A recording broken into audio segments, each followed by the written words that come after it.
Good morning साथियों। आप सभी का बहुत बहुत स्वागत है आपके अपने यूट्यूब चैनल यम टू अवधि पर। साथियों, आज हम आप सभी के लिए होम्योपैथी से एक नया टॉपिक लेकर आए हैं जिसका नाम है ड्रग प्रूविंग, औषधि सिद्धि। साथियों, यह चैप्टर खासकर DSSB वालों के लिए बहुत ही इम्पोर्टेंट चैप्टर है, क्योंकि यहाँ से अफोरिज्म 105 से 145 तक के काफ़ी क्वेश्चन बनते हैं, इसलिए यह बहुत ही इम्पोर्टेंट चैप्टर है। तो साथियों, क्लास को होम्योपैथिक फार्मासिस्ट की तैयारी करने वाले अपने सभी साथियों मित्रों तक शेयर कर दें, जिससे सभी तक यह क्लास पहुंच जाए। साथियों, औषधि सिद्धि में थोड़ा थ्योरी के माध्यम से जान लेते हैं कि अल्ब्रेक्ट वान हेलर 1708 से 1777 एक प्रसिद्ध चिकित्सक, वनस्पति शास्त्री, कवि और उपन्यासकार। हैनीमैन के अलावा पहले ज्ञात व्यक्ति थे जिन्होंने मनुष्य के स्वास्थ्य को बिगाड़ने में दवाओं के शुद्ध और विशिष्ट प्रभावों के लिए परीक्षण की आवश्यकता महसूस की, जिससे यह पता लगाया जा सके कि प्रत्येक दवा किस रुग्ण स्थिति को ठीक करने में सक्षम है। वान हेलर ने अपने फार्माकोपिया हेलवेटिका बेसल में वर्णन किया है कि वास्तव में किसी दवा को सबसे पहले स्वस्थ शरीर में परखा जाना चाहिए, बिना किसी बाहरी मिश्रण के। जब दवा की गंध और स्वाद की जांच हो जाती है तो इसकी एक छोटी खुराक लेनी चाहिए और होने वाले हर बदलाव पर ध्यान देना चाहिए, जैसे नाड़ी, तापमान, श्वसन और उत्सर्जन। फिर स्वस्थ व्यक्ति में पाए जाने वाले लक्षणों की जांच करने के बाद कोई बीमार व्यक्ति के शरीर में परीक्षण कर सकता है। स्वयं हैनीमैन ने खुद पर और 64 स्वयंसेवकों पर बार बार प्रयोगात्मक दवा का अध्ययन किया, जिनके नाम उनके मटेरिया मेडिका पूरा में हैं। कुल मिलाकर उन्होंने लगभग आधी सदी की अवधि में 99 उपचारों की जांच की और एक ऐसी विधि की स्थापना की जिसे दवाओं को साबित करना, परीक्षण करना, प्रूविंग के रूप में जाना जाता है। साथियों, इसमें अगली हेडिंग है भारत में होम्योपैथिक औषधि परीक्षण का इतिहास। भारत में स्वदेशी दवाओं को प्रमाणित करने का विचार सबसे पहले 1886 में यस्सी घोष के मन में आया। उन्होंने 1887 में बिना किसी सहायता के फिकस रिलीजियोसा को प्रमाणित किया। यस्सी घोष ने भारत की कई नई स्वदेशी दवाओं को परखा और उन्हें अपने रोगियों को कम शक्ति में दिया और बहुत अच्छे परिणाम प्राप्त किए। इन परखों को J.H. क्लार्क ने अपनी dictionary of practical materia Medica में शामिल किया। यस्सी घोष ने ड्रग्स ऑफ हिंदुस्तान नामक पुस्तक संकलित की, जिसमें 51 भारतीय औषधियों के प्रमाण शामिल हैं। दुर्भाग्य से 1970 से 71 तक किसी ने इस पुस्तक पर ध्यान नहीं दिया। प्रताप चंद्र मजूमदार संपादित इंडियन होम्योपैथिक रिव्यू भारत में दूसरा सबसे पुराना होम्योपैथिक पत्रिका है। उन्होंने D.N. रॉय के साथ मिलकर 1881 में कलकत्ता होम्योपैथिक मेडिकल कॉलेज की स्थापना की। औषधि परीक्षण, जिसे अब होम्योपैथिक रोगजनक परीक्षण, होम्योपैथिक पैथोजेनेटिक ट्रायल्स HPT कहा जाता है, अब केंद्रीय होम्योपैथी अनुसंधान परिषद CCRS द्वारा किया जाता है। साथियों, आगे भारत में खोजी गई कुछ होम्योपैथिक दवाएं और उनके प्रूवकर्ता के नाम दिए गए हैं, जैसे यस्सी घोष के द्वारा फिकस रिलीजियोसा, निक्टेंथेस, जस्टिसिया एधाटोडा, टर्मिनेलिया अर्जुना बनाई गई है। आगे है D.N. राय के द्वारा एब्रोमागस्टा, सराका इंडिका, जुनोसिया अशोका बनाया गया है। आगे प्रमदा प्रसन्ना विश्वास के द्वारा एंडरसोनिया, अमूरा रोहिटिका, एंड्रोग्राफिस पैनिकुलाटा, ईगलफोलिया, ओल्डेनलैंडिया, हर्बेसिया, ट्राइकोसैंथिस डियोइका प्रूव किया गया है। प्रताप चंद्र मजूमदार के द्वारा एजा डिरेक्टा इंडिका प्रूव किया गया है। काली कुमार भट्टाचार्य के द्वारा सीसैलपीनिया, बोंडुसेला, अटिस्टा इंडिका, जेंटियाना, स्वर्टिया चिरैता प्रूव किया गया है। और पी शंकरन के द्वारा एक्वामरीना, हिरडो ऑफिसनलीज, पिट्यूटेरिया ग्लैंडुला प्रूव किया गया है। साथियों, इसमें अगली हेडिंग है औषधि सिद्धि की परिभाषा, ड्रग प्रूविंग। औषधि सिद्धि प्राकृतिक रोगों के इलाज के लिए अभिप्रेत उपकरणों का ज्ञान प्राप्त करने की प्रक्रिया है। यह अफोरिज्म 105 है। यह एक स्वस्थ मनुष्य पर किसी दवा की रोगजनक शक्ति की जांच करने का व्यवस्थित तरीका है। ड्रग प्रूविंग से हमारा मतलब जीवित जीव पर दवाओं के सकारात्मक प्रभावों से है, यानी दवा के रोगजनक प्रभावों को जानना। ड्रग प्रूविंग स्वस्थ मनुष्यों पर दवा पदार्थों के साथ प्रयोग है ताकि विशेष दवाओं की उपचारात्मक शक्तियों के रूप में जानी जाने वाली रोग पैदा करने वाली शक्तियों को नोट किया जा सके। साथियों, इसमें अगली हेडिंग है औषधि परीक्षण की पूर्व आवश्यकता। इसमें पहला है औषधि। औषधि की गुणवत्ता शुद्ध होनी चाहिए। यह अन्य औषधियों के साथ किसी भी प्रकार के मिश्रण से मुक्त होनी चाहिए तथा इसमें सभी सक्रिय गुण मौजूद होने चाहिए। दूसरा है नमूने, प्रूवर। प्रूवर के कार्यों में उचित संतुलन होना चाहिए और वह सामान्य स्वस्थ अवस्था में होना चाहिए ताकि हम अनुमान लगा सकें कि जब हम जानबूझकर स्वास्थ्य के संतुलन को बिगाड़ते हैं तो इससे कितनी गड़बड़ी होती है। तीसरा है वातावरण। प्रूवर के आसपास की परिस्थितियां उसके सामान्य परिवेश जैसी ही होनी चाहिए। साथियों, इसमें अगली हेडिंग है औषधि परीक्षण की वस्तुएं। इसमें पहला पॉइंट है रोगजनक प्रभाव, अर्थात स्वस्थ मनुष्य पर रोग उत्पन्न करने वाले प्रभाव को जानना। दूसरा पॉइंट है व्यक्तिपरक लक्षणों के उत्पादन द्वारा सामान्य संवेदनाओं के परिवर्तनों का अवलोकन करना और रिकॉर्ड करना। तीसरा पॉइंट है सतह की उपस्थिति में विचलन, ऊतकों, अंगों में परिवर्तन, शारीरिक कार्यों में परिवर्तन आदि का निरीक्षण करना और नोट करना। चौथा पॉइंट है औषधि की विशेषताओं को रोग की अवस्था में प्रकट करना। अगली हेडिंग है नमूने प्रूवर का चयन, सिलेक्शन ऑफ प्रूवर। इसमें पहला है एनिमल प्रूविंग। इसमें सबसे पहला है लाभ। इसके अंतर्गत पहला पॉइंट है औषधि को किसी भी मात्रा में प्रमाणित किया जा सकता है, लेकिन औषधि के विषैले प्रभाव के कारण मानव प्रमाणित करना संभव नहीं है। दूसरा पॉइंट है औषधि को किसी भी अवधि के लिए प्रमाणित किया जा सकता है, लेकिन विषाक्तता के भय के कारण मानव में प्रमाणित करना संभव नहीं है। तीसरा पॉइंट है हम अंतिम विकृति तक जा सकते हैं और प्रूवर को खोने का साहस कर सकते हैं।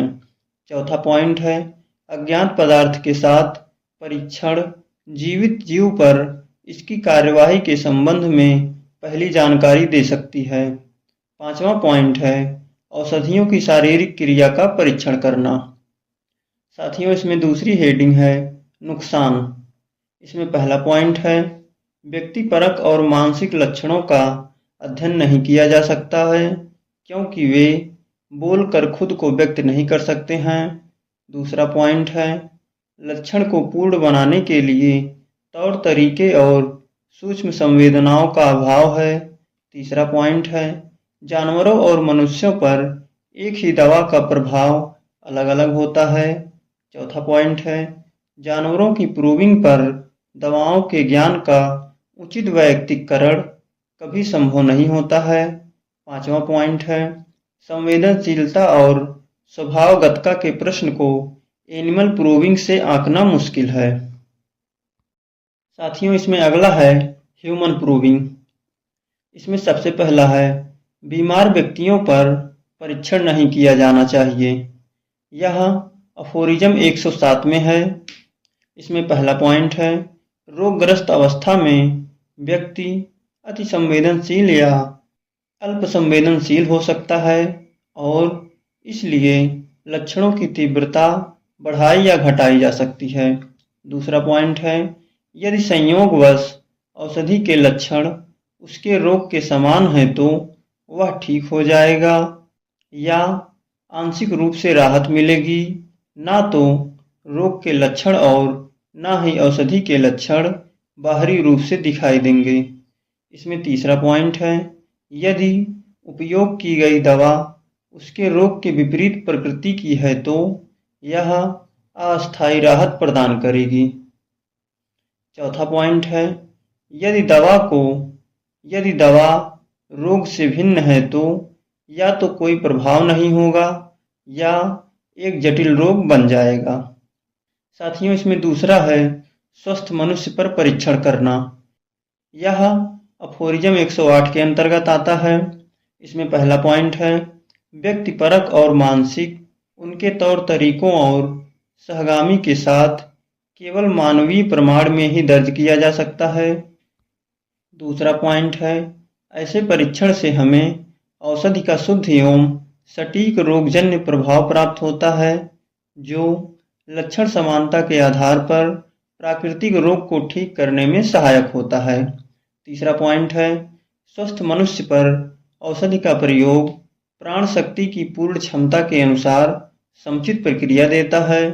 चौथा पॉइंट है दवा की विशिष्ट विशेषता दुर्लभ असामान्य लक्षण जो इसे अन्य सभी से अलग करते हैं केवल मानव परीक्षण के दौरान ही संभव है। इसमें तीसरा है मानव प्रूवर के गुण। इसमें सबसे पहला है आदर्श सिद्धकर्ता।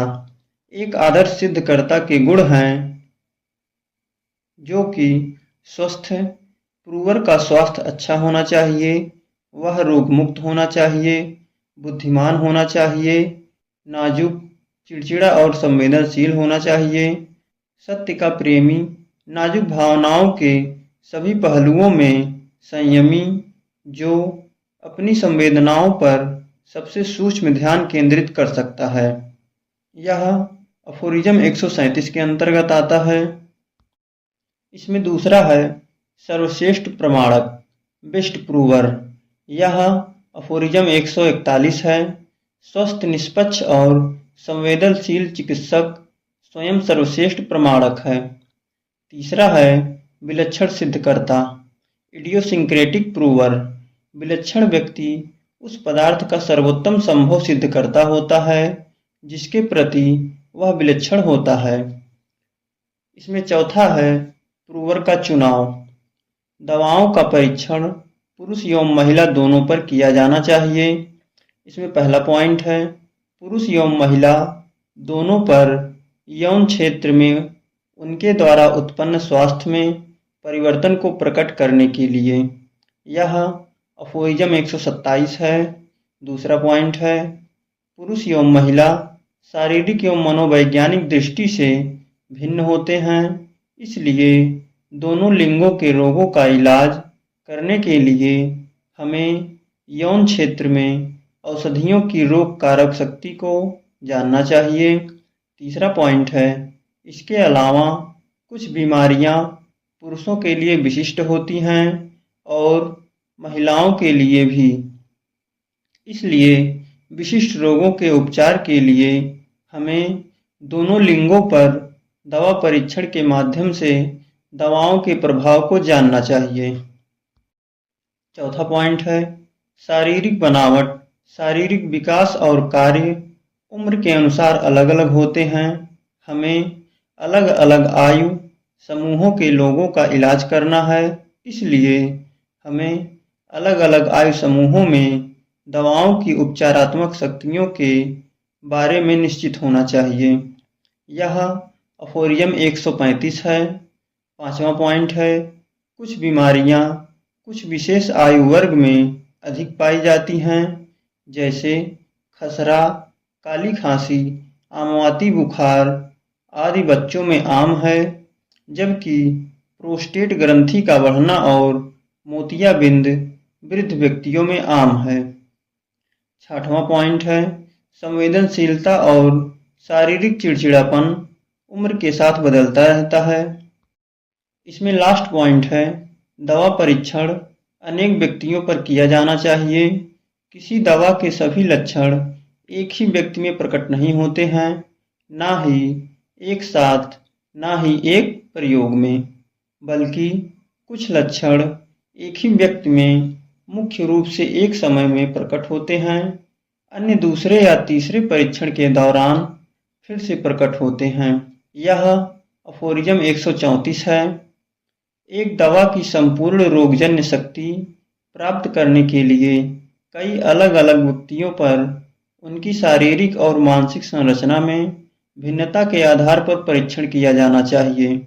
यह अफोरियम 136 है।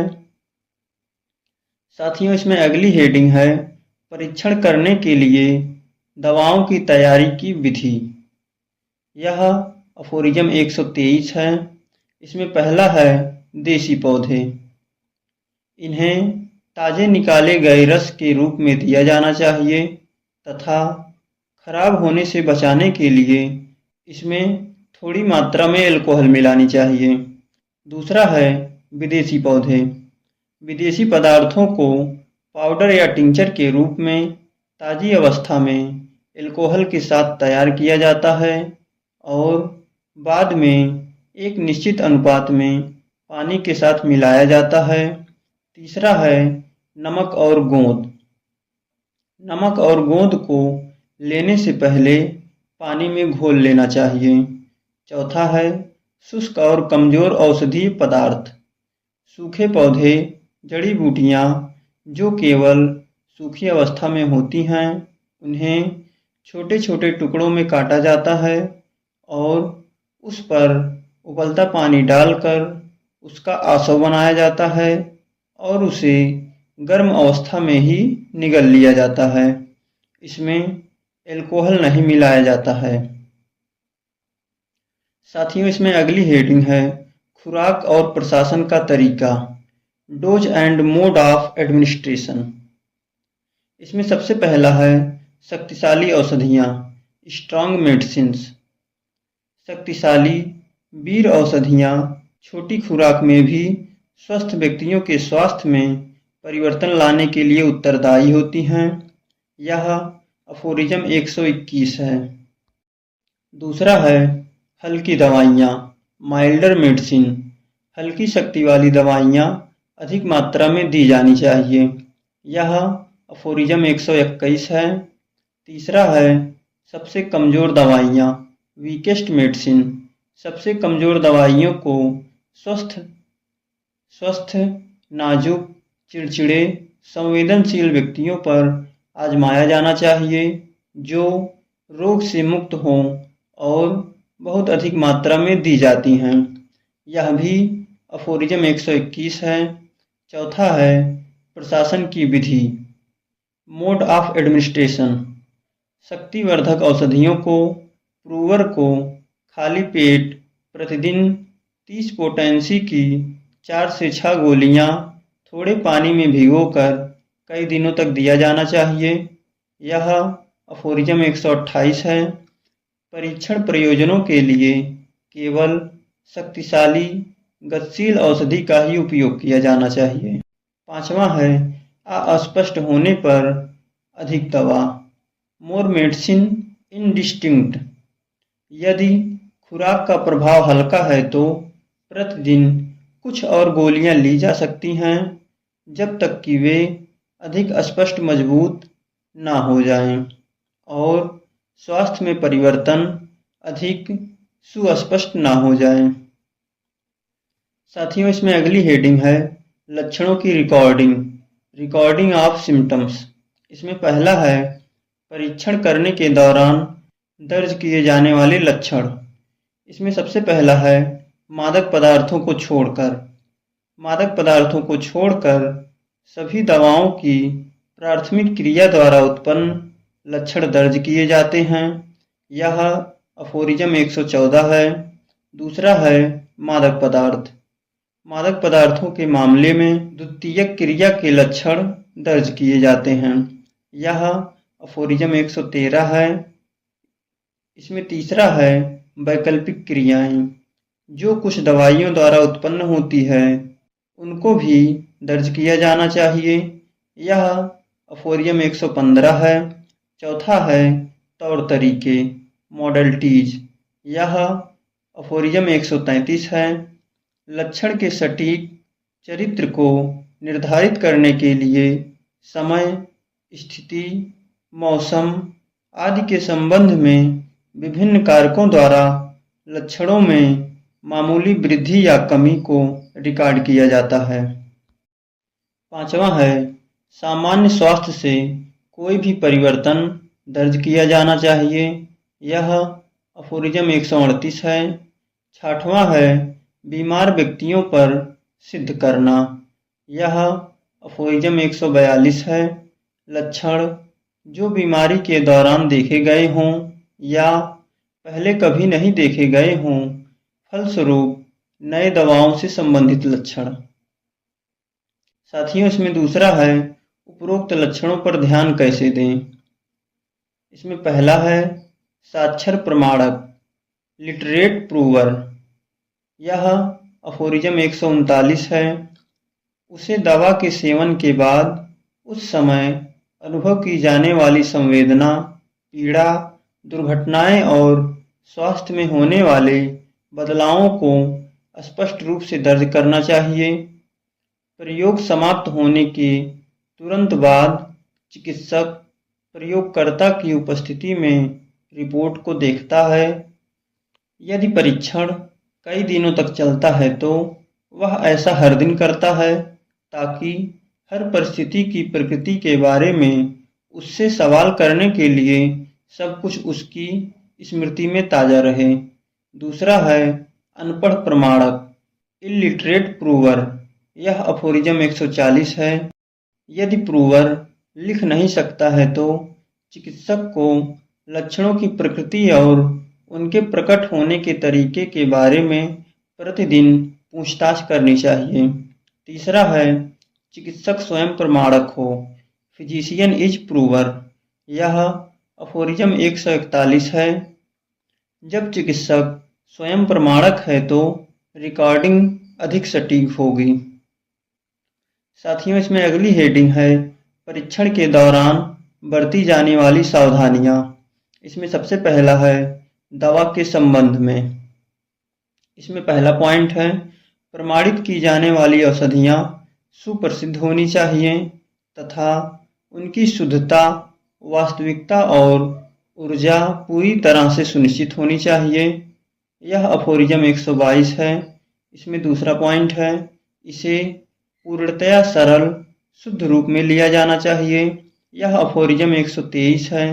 तीसरा पॉइंट है प्रत्येक औषधि पदार्थ को अकेले और पूर्णतः शुद्ध रूप में लिया जाना चाहिए। यह अफोरिज्म 124 है। एक समय में केवल एक ही औषधि का परीक्षण किया जाना चाहिए। चौथा पॉइंट है दवाइयों को लगातार कई दिनों तक अधिक मात्रा में नहीं दिया जाना चाहिए, क्योंकि बार बार दोहराव से लक्षण भ्रमित हो जाते हैं। यह अफोरिज्म 131 है।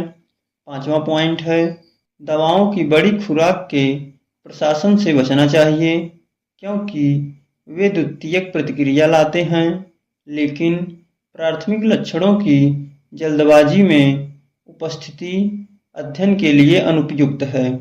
यह अफोरिज्म 137 है।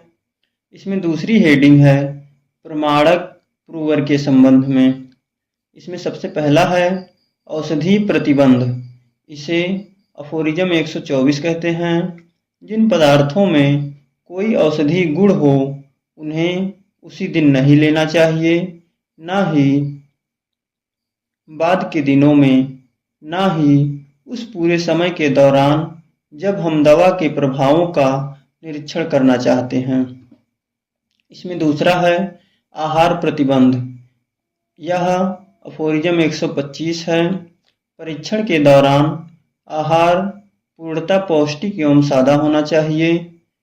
इसमें पहला पॉइंट है सब्जियों में युवा हरी मटर, हरी फ्रेंच बीन्स, गाजर लेनी चाहिए और हरी सब्जियां, जड़ें, सलाद, जड़ी बूटियों के सूप और मसालों से परहेज करनी चाहिए।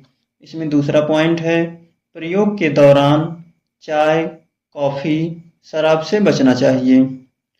साथियों, इसमें तीसरा पॉइंट है मानसिक प्रतिबंध। यह अफोरिज्म 126 है।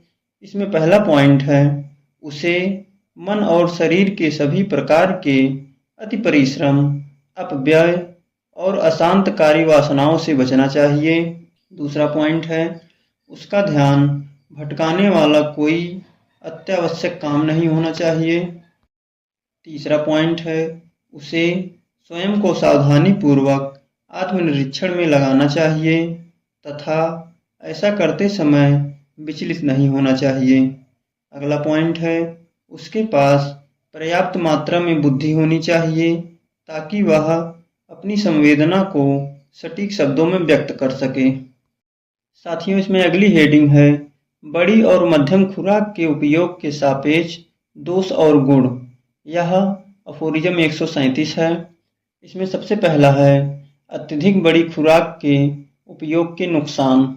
इसमें पहला पॉइंट है दवा के विषैले और जहरीले प्रभाव विकसित हो सकते हैं।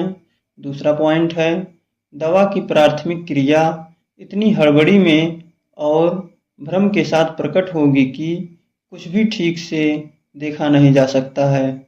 तीसरा पॉइंट है प्राथमिक क्रिया के लक्षण द्वितीयक क्रिया के साथ मिल जाएंगे। दवाएं अलग अलग खुराक में अलग अलग प्रकार के लक्षण उत्पन्न करती हैं। इसके अंतर्गत पहला पॉइंट है बड़ी मात्रा में दवाइयाँ अपनी स्वयं की रासायनिक क्रिया उत्पन्न करती हैं। दूसरा पॉइंट है छोटी खुराक में दवाइयाँ सामान्य क्रिया उत्पन्न करती हैं जो एक निश्चित वर्ग की सभी दवाओं में समान लक्षण उत्पन्न करती हैं। तीसरा पॉइंट है बहुत